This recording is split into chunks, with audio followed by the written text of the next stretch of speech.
वालेकुम। जो आज का हमारा टॉपिक है वो है what are the major features of React. The major features of React include component based architecture. Component based architecture होता है, आर्किटेक्चर होता है।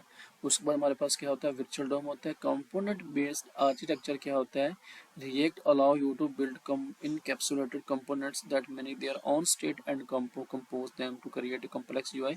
इसमें क्या कह रहे हैं, रिएक्ट में यूआई को कंपोनेंट्स में डिवाइड किया जाता है, ठीक है, और हर कंपोनेंट अपनी लॉजिक और यूआई को मैनेज करता है। कंपोनेंट्स रीयूजेबल होते हैं, जिस जैसे कि कोड को ऑर्गेनाइज और मेंटेन करना आसान होता है। रिएक्ट कंपोनेंट्स का डाटा प्रॉप्स के थ्रू पास कर सकते हैं। तो ये हमारे पास क्या है, कंपोनेंट बेस्ड आर्किटेक्चर का एक कंसेप्ट है। उसमें हमारे पास आता है वर्चुअल डोम। वर्चुअल डोम क्या होता है, रिएक्ट ए वर्चुअल डोम यूज करता है, क्या करता है, वर्चुअल डोम यूज करता है। रिएक्ट मतलब क्या करता है, जो भी हमारे पास रियल डोम है उसका एक लाइट वेट कॉपी यूज करता है। React use A virtual representation of the DOM which help to efficiently operating and rendering components by comparing the virtual DOM with the real DOM by and applying the minor changing necessary। अब ये कह रहा है, जब app में कोई change होता है तो रिएक्ट पहले virtual DOM को अपडेट करता है, फिर उसे रियल डोम के साथ कंपेयर करता है और नेसेसरी चेंजिंग रियल डोम में करता है। अगर उसको वहाँ पे कुछ चेंज नहीं मिलती, उसको चेंज चाहिए तो वहाँ पे चेंज कर देता है। इस प्रोसेस को डिफाइनिंग कहते हैं, डिफाइनिंग एल्गोरिथम करते हैं। पहले वर्चुअल डोम में चेंज करेगा, यहाँ पे नेसेसरी हो तो उसके अंदर मतलब रियल डोम में अपडेट करेगा। आप मतलब स्टेट में कोई भी चेंज होता है, आप तो सबसे पहले वो अब एक अपडेटेबल वर्चुअल डोम बनाता है, तब तक बनाता रहता है जब तक उसको मतलब रियल डोम में ज़रूरी नहीं होता। अगर फ़र्ज़ किया हमारे पास रियल डोम में कुछ ज़रूरी है तो हमारे पास क्या करेगा, चेंज ज़रूरी है तो वो उसको रियल डोम में अपडेट कर देगा, फिर एक नेक्स्ट अब वर्चुअल डोम की अपडेटेड कॉपी बनाएगा। तो इसको बोलते हैं वर्चुअल डोम। और डिक्लेरेटिव यूआई क्या होती है, डिक्लेरेटिव यूआई होती है हमारे पास रिएक्ट एक डिक्लेरेटिव अप्रोच फॉलो करता है, जिसमें तुम डिफाइन करते हो कि यूआई किस तरह से दिखनी चाहिए और करंट स्टेट कैसे अपडेट होनी चाहिए।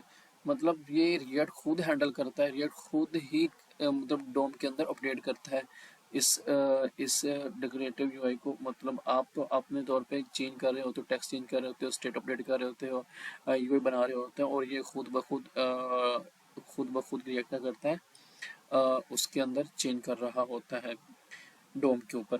React enable developer to design user interface declaratively, meaning you define with the UI should like for different state and React handle and render and updating process। मतलब क्या कह रहा है, रिएक्ट खुद ही handle करता है इस रेंडरिंग ऑपरेटिंग प्रोसेस को, आप जो भी डिज़ाइन और स्टेट अपडेट कर रहे हैं। उसके बाद जैसे एग्जाम्पल क्या होता है, हम इसको देख लेते हैं। रिएक्ट में तुम JSX सिंटैक्स यूज़ करते हो, जो जावास्क्रिप्ट के अंदर HTML लाइक कोड लिखने की फैसिलिटी देता है। मतलब आप जावास्क्रिप्ट में HTML की तरह जब कोड लिखते हो, ठीक है, HTML लिखते हो बेसिकली, तो उसको हम क्या बोलते हैं, जावास्क्रिप्ट XML JSX। तो React use JSX syntax extension that allow you to write HTML like structure within JavaScript code. JSX make the code more readable and easier to understand। ठीक है, उसके बाद हमारे पास क्या आता है, unidirectional data flow. Unidirectional data flow क्या होता है कि वन वे डाटा फ्लो। अब हमारे पास जो भी हम प्रॉप्स पास करते हैं parent to child via component, हम डिफरेंट जितने भी चाइल्ड कंपोनेंट्स में प्रॉप डाटा पास कर रहे होते हैं, इसको वन वे डाटा कहते हैं। इसको बोलते हैं यूनिडायरेक्शनल डाटा फ्लो। हम रिएक्ट फॉलो करते हैं।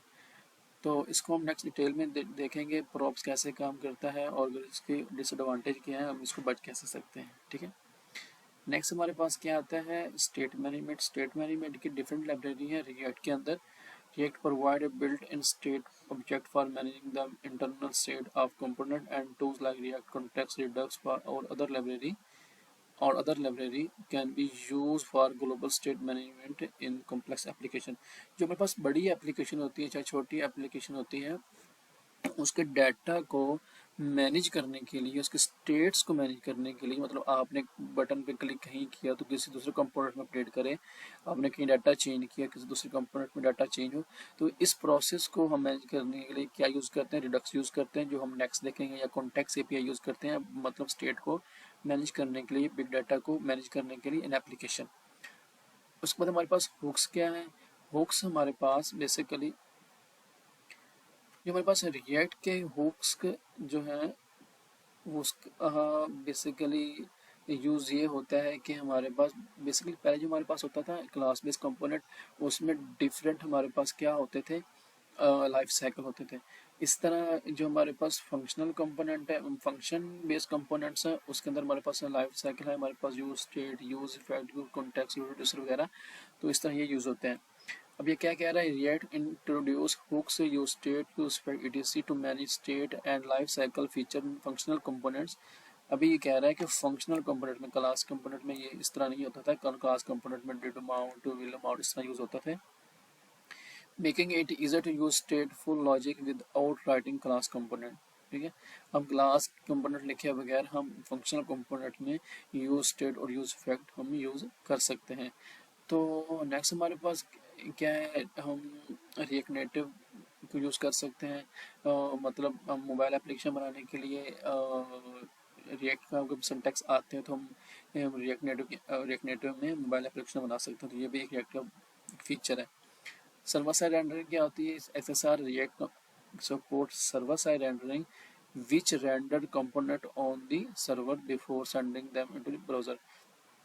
क्या करता है सर्वर साइड, ये करता है डाटा आपका रेंडर करता है ऑन दी, कहाँ पे रेंडर करता है, सर्वर पे, उसके बाद ब्राउज़र पे सेंड करता है, मतलब उसकी किस एसईओ को परफॉर्मेंस इंक्रीज करने के लिए हमारे पास ये सर्वर साइड रेंडरिंग इस्तेमाल होती है।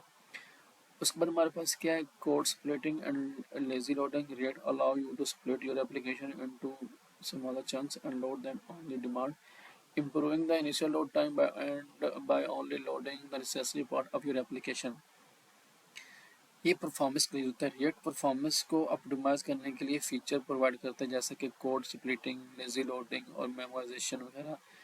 ये टेक्निक इंश्योर करती है कि अननेसेसरी कंपोनेंट को री रेंडर ना किया जाए और सिर्फ रिक्वायर्ड कंपोनेंट्स को रेंडर किया जाए, इन सब चीज़ें। और कोड स्प्लिटिंग होता है कि हमारे पास जो भी कोड स्प्लिट होता है उसको हमारे पास वही रेंडर करता है जिसकी ज़रूरत होती है, और हमारे पास बाकी को रेंडर नहीं करता जब तक उसकी ज़रूरत नहीं होती। तो हमारे पास ये फीचर थे रिएक्ट के। नेक्स्ट हम क्वेश्चन देखते हैं, आने वाला जो हमारे पास रिएक्ट इंटरव्यू का क्वेश्चन है उसके बारे में देखते हैं।